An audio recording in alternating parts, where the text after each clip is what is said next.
నమస్తే, welcome to Sakshi digital. This is Shahida. ఉద్యోగం చేసే చాలా మంది జాబ్ వదిలేసి సొంతంగా ఏదైనా బిజినెస్ చేస్తే బాగుంటుందని అనుకుంటూ ఉంటారు. ఇలాంటి సలహాలే చాలా మంది చెబుతుంటారు కూడా.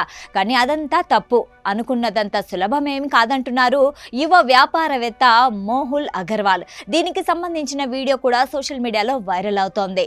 డిజిటల్ క్రియేటర్, యువ వ్యాపారవేత్త మోహుల్ సోషల్ మీడియాలో షేర్ చేసిన ఓ వీడియో సర్వత్రా చర్చకు దారి తీసింది.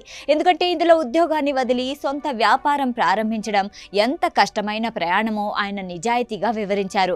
సాధారణంగా చాలా మంది జాబ్ వదిలేస్తే స్వేచ్ఛ వస్తుంది, ఒత్తిడి తగ్గుతుంది అని భావిస్తారు. కానీ జాబ్ వదిలేశాకే తెలుస్తుంది ఎన్ని బాధ్యతలు పెరుగుతాయో. ఈ విషయాలపై ఆయన తన అనుభవం ద్వారా వెల్లడించారు. కార్పొరేట్ ఉద్యోగాన్ని వదిలేసిన మొదటి రోజు చాలా ఉత్సాహంగా అనిపించిందన్నారు మోహుల్. ఉదయం త్వరగా లేచి తన కంపెనీ భవిష్యత్తు కోసం వచ్చే 3 నెలల ప్రణాళికను సిద్ధం చేశాడు.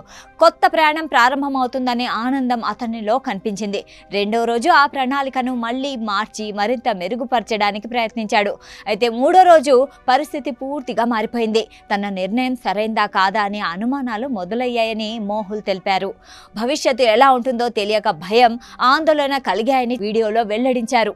ఉద్యోగంలో ఉన్నప్పుడు బాస్ పని మాత్రమే అంగీకరించేవాడు, కానీ ఇప్పుడు అన్ని పనులు తానే చూసుకోవాల్సి వస్తుందని వివరించారు. దీన్ని బట్టి చూస్తే ఒక వ్యాపారవేత్త ఎదుర్కొనే ఒత్తిడి స్పష్టంగా కనిపిస్తుంది. అయితే తాను తీసుకున్న నిర్ణయం సరైంది కాదు అని ఎప్పుడూ పశ్చాత్తాప పడలేదని మోహుల్ చెప్పాడు. ఎందుకంటే నచ్చని, ఒత్తిడి కలిగించే ఉద్యోగాన్ని వదిలి నచ్చిన పని చేస్తూ ముందుకు వెళ్తున్నానని వివరించాడు. వ్యాపారాన్ని నిర్మించే ప్రతి క్షణాన్ని తాను ఆస్వాదిస్తున్నానని కూడా తెలిపాడు. ఇది జీవితంలో మనసుకు నచ్చిన పనిని చేయడం ఎంత ముఖ్యమో తెలియజేస్తుంది. చేసే పనిలో కేవలం విజయం మాత్రమే కాదు, అపజయం, కష్టాలు వస్తాయని, ఆత్మవిశ్వాసం తగ్గిన రోజులు కూడా ఉంటాయని మోహుల్ వీడియోలో వెల్లడించారు. దీంతో ఈ వీడియో సోషల్ మీడియాలో తెగ వైరల్ అవుతోంది. నెటిజన్లు తమదైన రీతిలో స్పందిస్తున్నారు. ఇలాంటి భావోద్వేగాలను తాము కూడా ఎదుర్కొంటున్నామని కొందరు వెల్లడించారు. మరికొందరు వ్యాపార జీవితంలోని ఒత్తిడి, అనిశ్చితి గురించి నిజాయితీగా మాట్లాడినందుకు ఆయన్ను ప్రశంసించారు.